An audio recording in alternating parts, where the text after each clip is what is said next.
All right. When I was a young man, I've always been encouraged to do art. I won my first coloring contest as a young man at the Food and Fuel in Coon Rapids, Minnesota. I won 2 liters of soda and a gigantic candy cane.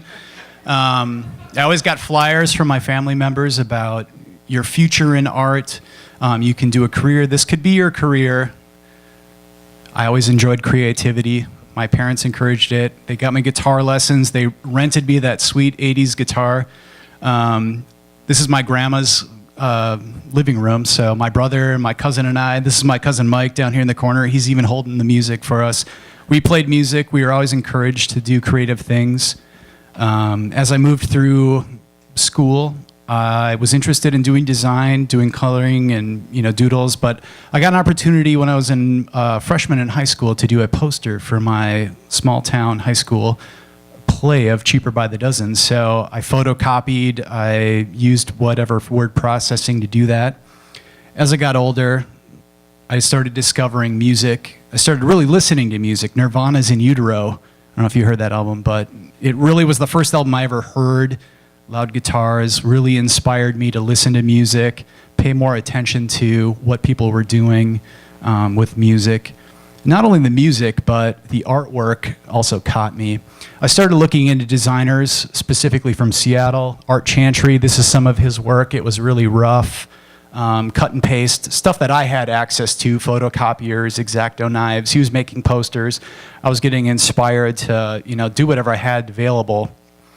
So as I was making posters, playing music, I formed bands, which is a perfect harmony of those two things. So in high school, I got to perform probably the biggest show I've played to this day at my high school graduation. I played in front of a football stadium. I was terrified. I had to play a crappy Green Day song, but it was all right. I moved to Duluth. I got to study graphic design under Bob Appleton, who worked for Verve Records, which is a legendary jazz label, and he always encouraged me to do music on the side and not just do school projects, but pursue your music love too, because that's client work. I formed my first band in Duluth while I was still in college, called the Vermont Connection.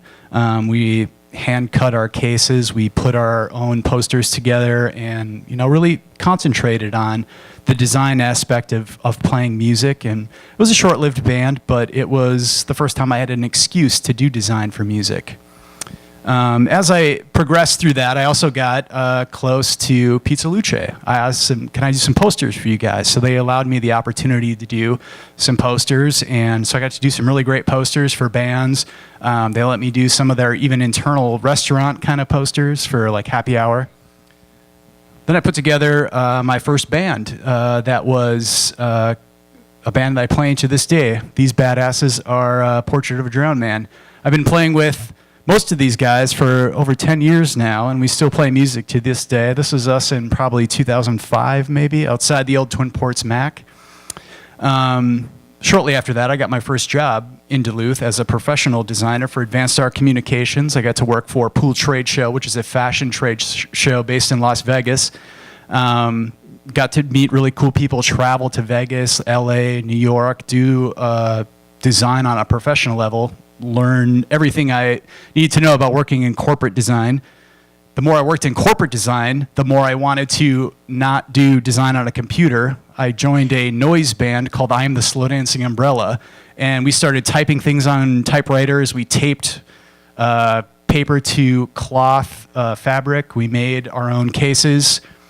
I got deeper into the music scene. I wanted to connect with people, so I started a magazine called Then the Heroine Screams Help with my friend Matt.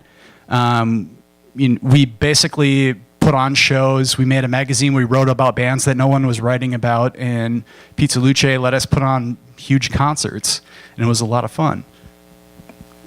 So that grew into Don Ness asking me to take over the Homegrown Music Festival when he decided to run for mayor. It was a huge undertaking. I had to quit doing the magazine, but I really felt like this was a cool thing because I could really put in my design, I could put in my organizational skills and my music. Doing that for a few years, I also left my job at Advanced Star, worked for the College of St. Scholastica. I was a web designer there. I got to meet a lot of really cool students, connect with a lot of people that were just learning design, which was really interesting to me to I worked in the marketing department, but also got to meet a lot of people that were just learning. And on my own, I was also learning how to do work with more businesses. I got to hook up with the Zinema. I got to do a Twin Peaks marathon, which is super awesome. Do an 1824 screen print. Do some other posters for their lobby, which was much larger scale work than I had done. That led to hooking back up with some friends that I'd met long ago that had eventually started guitar pedal companies. Said, hey, I'm building my own guitar pedals. Can you help me design the enclosures for them? So I got to start, designing things that I actually use myself in my band, which was amazing and really fun.